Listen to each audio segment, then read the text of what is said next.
જય માતાજી લાલભાઈ. જય માતાજી. તો બન્નીનો વિડીયો તો આપણે પહેલી વાર બનાવી છે લાલભાઈ. તમારે ત્યાં બન્ની ભેંસું સારી સારી જોઈ તો વિચાર આવ્યો કે એક બન્નીનો પણ વિડીયો બનાવીએ. આપણે અત્યાર સુધી બન્નીનો આપણે કોઈ વિડીયો બનાવ્યો નથી આપણી ચેનલમાં, પણ તમારી બન્ની ભેંસોની એવી છે આમ રૂપની અને બહુ જ સારી બ્રીડની, તો મેં કીધું એક વિડીયો આનો પણ આપણે બનાવીએ. તો પહેલાં તો બન્ની ભેંસોની શું શું ખાસિયત હોય એના વિશે થોડુંક કહો. બન્ની ભેંસોની ખાસિયતમાં એક તો પહેલાં એ દૂધમાં સારી હોય, પછી એનું રૂપ સારું હોય, જાતવાન સારી હોય. કે આ બધી ભેંસો લીધા પછી 10 મહિના 8 મહિના દૂધ એનું એક ધારું સારું હોય. બરાબર. અને બધી રીતે જેવી આપણી કાંકરેજ ગાય છે એ જ રીતે આવી જો સારી નસલની ભેંસો હોય ને તો આપણને એનો દોવામાં એનું દૂધ એની જાત આ બધી વસ્તુમાં બહુ સારું રહે છે. હા બરોબર. સારામાં સારી બની સારી નસલની ભેંસો હોય ને તો તમને મજા આવે. હવે બન્નીમાં મેં એક વસ્તુ એ જોઈ છે કે બન્નીની એટલી બધી હાઈટ ના હોય પણ દૂધમાં એક નંબર હોય. એના વિશે તમે કહો. દૂધમાં બહુ સારી હોય. સારી નસલની ભેંસ હોય તો ટંકીયાના 8 10 7 લીટર 9 લીટર 10 લીટર દૂધ કરાય અને એનું દૂધ એક સરખું રહે છે 6-7 મહિના. બરોબર. ગાભણ હોય ને તમે 2-3 મહિના અને 2 મહિના મહિનો છોડો ને એ વસ્તુ જુદી છે, બાકી એનું દૂધ એક ધારું છે સારું. અને બીજી વસ્તુ એ પૂછવી હતી કે આ જે બન્ની ભેંસ હોય એનું રૂપ તમે કીધું કે મેન ક્યાં ક્યાં કેરેક્ટર આપણે જોવા પડે એમાં, એ તમે કહો. તમે જે સિલેક્ટ કરેલી ભેંસ છે એના વિશે થોડુંક કહો. અમે તો હજુ ભેંસો નવા કહેવાય ને શું ખાલી. ના હમણાં ભેંસો કરી આપણે 6 મહિના 8 મહિના થયા ને. પણ ભેંસની અંદર એક તો એની પણ છતાંય 6 મહિના 8 મહિના થયા તોય ભેંસું જો તમે સિલેક્ટ કરી બધી એક નંબર. ભેંસનું એક તો એની સિંગ, એનો જે આગળનો ભાગ, પાછળનો એનો ઠાઠ, એનો પાછળનું જે ઠાઠ હોય આગળથી એનો પગ ઘૂંટીથી નીચા હોય. હા બરોબર. બરાબર. સાચું. આ પાછળથી તમે જોવો ને તો આગળથી નીચે ડાઉન જોઈએ. હા બરોબર. આગળનો ભાગ જે નીચે હોય એ ભેંસ દૂધમાં બધી રીતે સારી આવે. અને સારી આ નસલની વાત કરો ને તો આ જે ઓરિજિનલ બનીની અંદર એની આગળની ગુડી નાની હોય, એનો વરાખ આગળના ભાગમાં ના દેખાય ને એટલો પાછળના ભાગમાં મોટો દેખાય. એના આંચરના ગારા એક એની આ સિંગડી જોઈ પડે, એનું રૂપ નાખ્યું તો 10 લીટર વીએ તો. ભેંસમાં જે બન્ની ભેંસ છે એમાં સિંગમાં પણ અલગ અલગ પ્રકાર આવે ને? એમાં અલગ પ્રકાર. એમાં કયા પ્રકારનું આવે થોડુંક અમને જાણકારી હોય તો આપો. સિંગ પહેલાથી ફિટ હોય, અંદરના અંદર એના રાઉન્ડ હોય, કોઈની સિંગડી ખુલ્લી હોય, કોઈના આગળ સિંધિયાણ હોય એના આગળથી વરતા હોય. બરોબર. ઘણી પ્રકાર હોય. પછી એના પાછળથી આગળ વરો. હા બરોબર. અને ભેંસુનું મેં જોયું છે કે બીજી ભેંસુ કરતા ભેંસ રફ એન્ડ ટફ કાંકરેજની જેમ જ આવે. કાંકરેજની જેમ જ રફ એન્ડ ટફ નરું. ત્યાં બનીમાં ખારો પાટ ચરીને ખાઈને આવેલી અને કશું થાય નહીં. કશું ના થાય. ગમે ત્યાં તમે ચારવા લઈ જાઓ કે ઘેર ખવડાવો કે ગમે તે ગમે ત્યાં. બરોબર. એ ઉપરથી ત્યાંથી અહીંયા આવે ને તો આપણે ત્યાં 2 વેતર વધારે કાઢે અને દૂધ ત્યાં કરતા વધારે આવે. ત્યાં આગળ એનું રનિંગ જ 10-20 કિલોમીટર દૂરનું હોય છે. બરોબર. રોજનું પર ડે. એટલે એ બધી અહીંયા આવે ને પછી એનું રનિંગ બનિંગ બધું કપાઈ જાય. હા બરોબર છે. એટલે એમાં એ વસ્તુ સારી છે. અને બીજું કે તમે ભેંસમાં જે પાડો હોય એનું સિલેક્શન કઈ રીતે કરો એના વિશે થોડું કહો. તમે હાલ જે પાડો છે એનું પણ આપણે આગળ જાણશું. પાડો તો જો એરો પાછળ એક નાનો છે અને એક મોટો છે. નાનો પાડો છે એ આજ આપણે તો લાલભાઈ આ જે પાડો તમે અત્યારે તમારી ભેંસોમાં યુઝ કરો એના વિશે થોડુંક કહો અમને. આ પાડો 6 પ્રભાતભાઈનો રણાસર જે ભેંસોના કિંગ કહેવાય. હા. એમની આગળ તો લગભગ મને એટલી અંદાજ છે ત્યાં સુધી ભેંસોમાં એમની આગળ કોઈનો નંબર આવે નહીં. બરોબર. ભેંસના એટલે પ્રભાતભાઈ નાગજીભાઈ 2 કીડા કહેવાય. આ એક મારા સંબંધને લઈને એમને મને આપ્યો છે આ ભેંસોમાં અત્યારે મૂકવા માટે. બરોબર. આ પાડો સસીમાંથી લીધો હતો. બરોબર. એમને અને એમના ત્યાંથી પાછો 15-20 દિવસથી હું લાવ્યો છું. હમણાં 6 મહિના રાખીશ. હા બરોબર. પાડો બહુ સારો છે, બહુ લાઈન દોરી બી બહુ સારી છે. એના મા બાપનું રેકર્ડ હવે એ વ્યક્તિ લાવે એટલે એમાં તો કશું જોવાનું. હા જો તમે પાડો જોઈ લ્યો. હા એની લંબાઈ બધું બહુ જબરજસ્ત છે. આની ઉંમર કેટલી થઈ લાલભાઈ? આની ઉંમર હશે લગભગ બીજો વાડો છે એટલે 5 વર્ષની આજુબાજુ હશે. તમે જો કે જે આ જે બની નસલ છે એ સાઇઝમાં નાની આવે, દૂધમાં સારી આવે, રફ એન્ડ ટફ. જોવા જઈએ તો જે બેનિફિટ છે બધી રીતે એ આપણને જાજો આમાં આપણને આપે. આની આખી વાત જ જુદી છે સમજો. આજે આપણે ગાયોમાં રોજિયો તૈયાર કર્યો ને આનાથી નાનો હતો ને હું લાવ્યો હતો. બરોબર.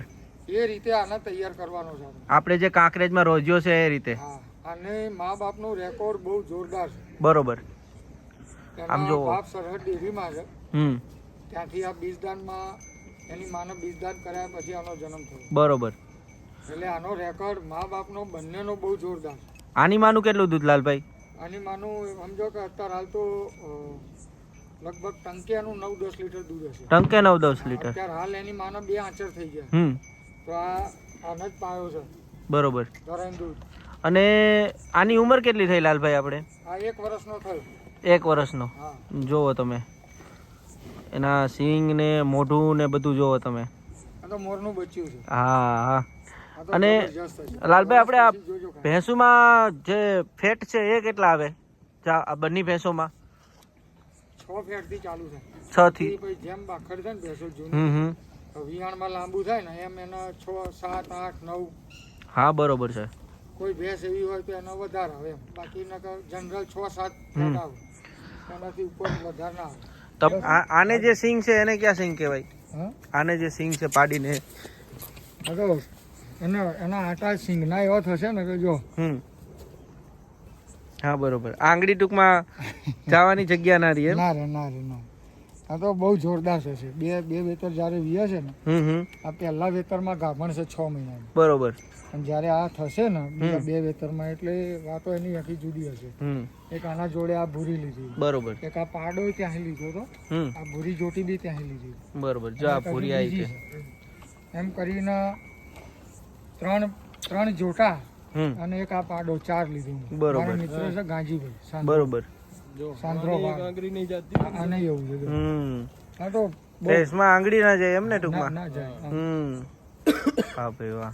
અને એક બહુ સુંદર પેલા વેતનની તમારે એક ભેંસ પણ વિહાળેલી છે. આપણે જે ગોપાલભાઈ છે તેને વાત કરી કે એને વિડીયોમાં ખાસ લેજો. હા. જો ભાઈ જે બંને ભેંસ છે ને એમાં હાઈટ બોડી વાળી ભેંસ જોવો તમે ગજાવાળી. આને કેટલામ વેતર થયું લાલભાઈ? બીજું જ વેતર છે. જોવો તમે આની હાઈટ બોડી ને જો. આને દૂધ કેટલું લાલભાઈ? ટંકે 9-10 લીટર. બરોબર. અને બધી ભેંસો આપણી ચરવા જાય દરરોજ? વાહ ભાઈ વાહ. આમ જોવો તમે ટંકે 9-10 લીટર દૂધ. અને જુઓ તમે એનું અડર પણ જુઓ. એક નંબર અડર. ગાભણ છે વિયા છે. બરોબર બરોબર. 10-15 દિવસ કરશે. જો અડરનું સ્ટ્રક્ચર જુઓ.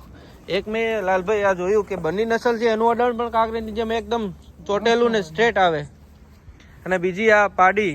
હા એક આ જોટી છે પહેલી 5-6 મહિનાની ગાભણ છે. હા હા. જો આનું સિંગ 10 વેતર વિયા ને તો કોઈ દિવસ બનાવવું ના પડે. બનાવવું જ ના પડે એમ. ના બનાવવું પડે. ટૂંકમાં આના સિંગ વધે કે આ ટાઈપના જ ટૂંકમાં આટો મારતા જાય? 2-3 આટા મારી જશે. બરોબર. 2 વેતર થાય ને એમ 1 ઇંચ વધે. બરોબર. આમ જોવો તમે આ પાડીનું રૂપ. આ 6 મહિનાની ગાભણ. આ પેલી 3 જોટીઓ એક પાડો એ 2 જોટી ને પાડો જોયો ને એની જોડે લીધી. બરોબર. આ ભૂરી ભેંસ પણ જોવો તમે. આમાં કેટલું દૂધ લાલભાઈ? એક ટંકે 8-9 લીટર દૂધ. જોવો તમે ભેંસો તો બધી એક નંબર લાલભાઈ ભેગી કરી. હા. જે આપણા હજુ એક પ્રભાતભાઈ ના ત્યાં ઉભી છે લાડકી. હા આ એની એવરેજમાં છે. બરોબર. પાડી હતી ધણી. બરોબર. આ જોટું બી એવું જ થશે. 2 વેતર વિયા છે એટલે બહુ જોરદાર છે. આ ગાભણ છે 5-6 મહિના. લાલભાઈ તો મેં એવું સાંભળ્યું કે આ બંને ભેંસું હોય એ કિંમતમાં બહુ જ મોંઘી આવે. સારી નસલની આપણે લેવા જાય તો એના વિશે થોડુંક કહો. કેટલી કિંમત સુધીની ભેંસું મોંઘી હોય?